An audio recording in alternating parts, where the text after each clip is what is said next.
आज मैं इस गरिमामय सदन के सामने एक ऐतिहासिक बिल लेकर उपस्थित हुआ। मान्यवर, इस बिल के जो प्रावधान है वो लाखों करोड़ों लोग जो कई सालों से यातना का जीवन जी रहे हैं, नर्क की यातना का जीवन जी रहे हैं, उन सबको एक नई आशा की किरण दिखाने वाला ये बिल है। मान्यवर, थोड़ा पृष्ठभूमि में मैं जानना चाहूंगा कि विभाजन के बाद एक हम सब की कल्पना थी कि जो नागरिक यहाँ पर अल्पसंख्यक रहते हैं और पड़ोसी देशों में भी जो अल्पसंख्यक रहते हैं, वो सब अपने अपने नागरिक अधिकारों के साथ सम्मानपूर्ण जीवन जी पाएंगे,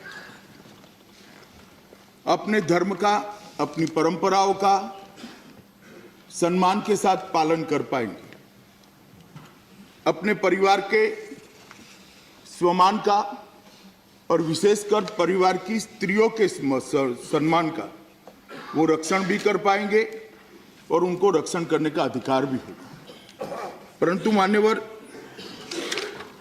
कई दशकों के बाद जब इसकी ओर मुड़कर देखते हैं तो कटु सच्चाई ये सामने आई है कि चाहे अफगानिस्तान हो, चाहे पाकिस्तान हो, चाहे समय समय पर बांग्लादेश हो, ये जो अल्पसंख्यक वहां रहते थे उनके अधिकारों की सुरक्षा नहीं हुई, उनको समानता का अधिकार नहीं मिला। जब पूर्वी पाकिस्तान से बांग्लादेश बना, बंगबंधु मुजीबुर रहमान साहब ने प्रयास किया सुधारने का, मगर दुर्भाग्य से उनकी हत्या हो गई और एक लंबा कालखंड अभी का शासन आने के पहले ऐसा आया कि वहां घोर प्रताड़ना। मान्यवर, आंकड़े में बाद में जवाब में लेकर आऊंगा, मगर मैं कहना चाहता हूं दोनों पाकिस्तान में, पूर्वी और पश्चिम और आज के बांग्लादेश के अंदर लगभग 20% अल्पसंख्यकों की आबादी में कटौती हुई है, कमी हुई है। कहां गए लोग? या तो वो कहीं न कहीं रूप से मार दिए गए, धर्म परिवर्तन हो गया, या तो शरणार्थी बनकर अपने धर्म और सम्मान को बचाने के लिए वो भारत में आए। मान्यवर, भारत में आए, यहां पर उनको ये संरक्षण मिलना चाहिए था, मगर सालों तक नहीं मिला। ना उनको नागरिकता मिली, ना घर खरीदने का अधिकार मिला, ना नौकरी, स्वास्थ्य, शिक्षा के सुविधाएं मिली, और वो लोग आज अपने ही देश के अंदर दर दर की ठोकरें खा रहे हैं। मान्यवर, ये बिल है सभी ऐसे प्रताड़ित लोगों को जो धर्म के आधार पर प्रताड़ना सहन कर भारत में आए हैं, ये सभी लोगों को नागरिकता देने का अधिकार लेकर ये बिल आया है। और कुछ विशेष रियायतें भी ये निश्चित वर्ग के लिए हमने सोची है ये बिल के अंदर। मैं बाद में इस पर आता हूं। मैं इस सदन का आपके माध्यम से और सदन के माध्यम से पूरी देश की जनता का ध्यान दिलाना चाहता हूं मान्यवर, कि 2019 में जब आम चुनाव हुए तो आम चुनाव में अभी जो पार्टी सत्ता में है वो भारतीय जनता पार्टी के और हमारे साथी दल सब ने मिलकर एक घोषणा पत्र हमारा भारतीय जनता पार्टी का घोषित किया था और उसको देश की जनता के सामने हमने रखा था। सभापति महोदय, मल्टी पार्टी डेमोक्रेटिक सिस्टम में, पार्लियामेंट्री डेमोक्रेटिक सिस्टम में एक घोषणा पत्र जो सरकार बनने वाली है उसकी नीतियों की उद्घोषणा होता है, इसके आधार पर प्रचार होता है, देश की जनता इसके आधार पर अपना मत व्यक्त करती है और किसी एक दल को चुनकर जिसका मैनिफेस्टो अच्छा लगे, किसी एक दल को चुनकर उसको शासन का अधिकार देती। भारतीय जनता पार्टी ने अपने घोषणा पत्र के अंदर असंदिग्ध तरीके से इस बात की घोषणा करी थी। मैं इसलिए कहना चाहता हूं कि जो लोग कह रहे हैं कि आप वोट बैंक की राजनीति कर रहे हो, ये कर रहे हो, वो कर रहे हो, मैं सबको कहना चाहता हूं, ये सब साथियों को कहना चाहता हूं कि हमने चुनाव के पहले ही ये इरादा देश की जनता के सामने रखा था, जिसको देश की जनता ने जन समर्थन दिया है और देश की जनता ने शासन करने का निर्णय। लोकतंत्र के अंदर जनादेश से बड़ी कोई बात नहीं हो सकती। हमने इस घोषणा पत्र के अंदर लिखा था, हम पड़ोसी देशों से प्रताड़ित धार्मिक अल्पसंख्यकों के संरक्षण के लिए सिटीजनशिप अमेंडमेंट बिल को लागू करने के लिए प्रतिबद्ध है और इसको लागू करना। साथ में हमने यह भी कहा था कि पूर्वोत्तर राज्यों में उन वर्गों के लिए सभी मुद्दों को स्पष्ट करने का प्रयास करेंगे जिन्होंने कानून के बारे में आशंका व्यक्त की है और पूर्वोत्तर राज्यों के लोगों की भाषाई, सांस्कृतिक और सामाजिक रक्षा के लिए भी हम अपनी प्रतिबद्धता दोहराते हैं। तो नॉर्थ ईस्ट का जो कंसर्न है उसको हम एड्रेस करेंगे, वो भी हमने कहा था।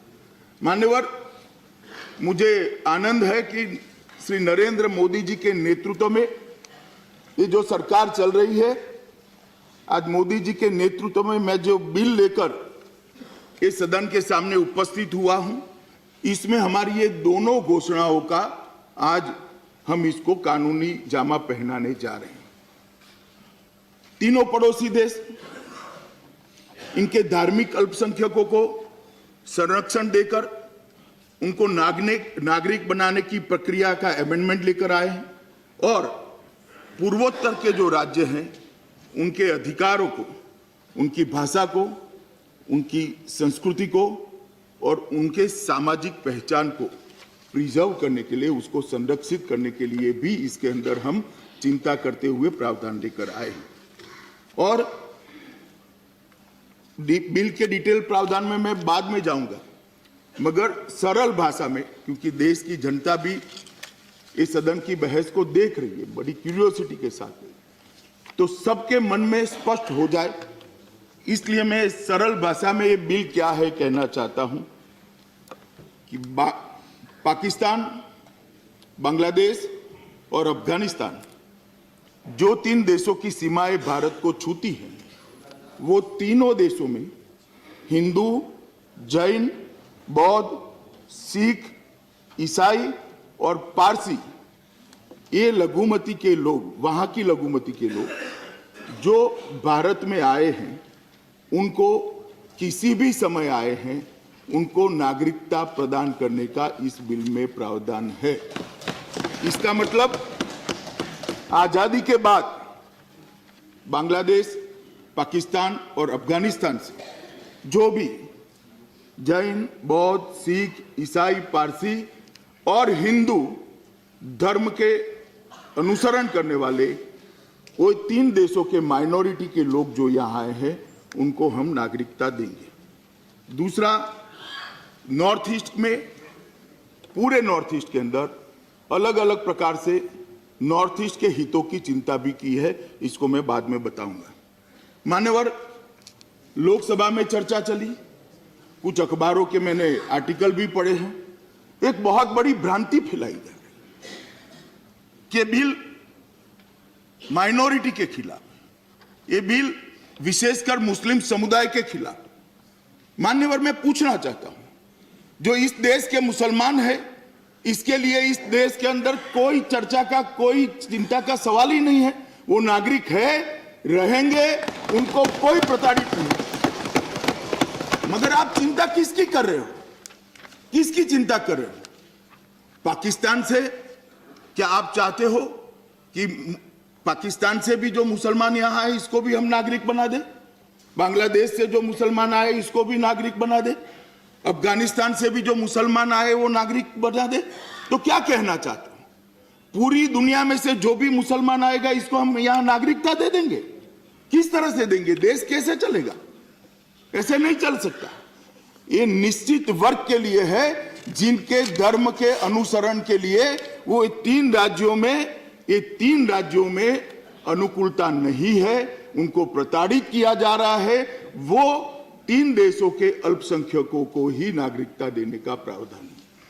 और मैं आज जो लोग इस बिल का विरोध कर रहे हैं उनको ये पूछना चाहता हूं कि कृपया आप मुझे ये बताइए, मैं जब जवाब देने खड़ा हूंगा तब पूरी चीजें डिटेल में बताऊंगा। आपके एक एक जो शंकाएं हैं, सवाल है, आपका एक एक स्पष्टीकरण जो मांगेंगे वो सब स्पष्टीकरण करूंगा। मगर मैं इतना बताना चाहता हूं कि लाखों करोड़ों लोगों पर जो प्रताड़ना हुई है मान्यवर, वो जाए कहां जाए? उनको जीने का अधिकार है या नहीं? हम देना चाहते हैं या नहीं देना चाहते? वो किसी देश के नागरिक बनने चाहिए या नहीं बनने चाहिए? ये धार्मिक प्रताड़ना के आधार पर जो लोग आए हैं उनको नागरिकता देने का सवाल है। यहाँ के माइनॉरिटी और विशेषकर किसी भी मुसलमान को चिंता करने की जरूरत नहीं है। ये मैं स्पष्टता के साथ कहना चाहता हूं, किसी को भी चिंता करने की। कोई आपको बरगलाए, कोई डराए, डरिए मत। ये नरेंद्र मोदी सरकार है और संविधान के स्पिरिट के साथ चल रही है। माइनॉरिटी को पूरा प्रोटेक्शन मिलेगा, इसमें किसी को आप देख रहे हैं नेट्रिक न्यूज, साहस सच कहने का।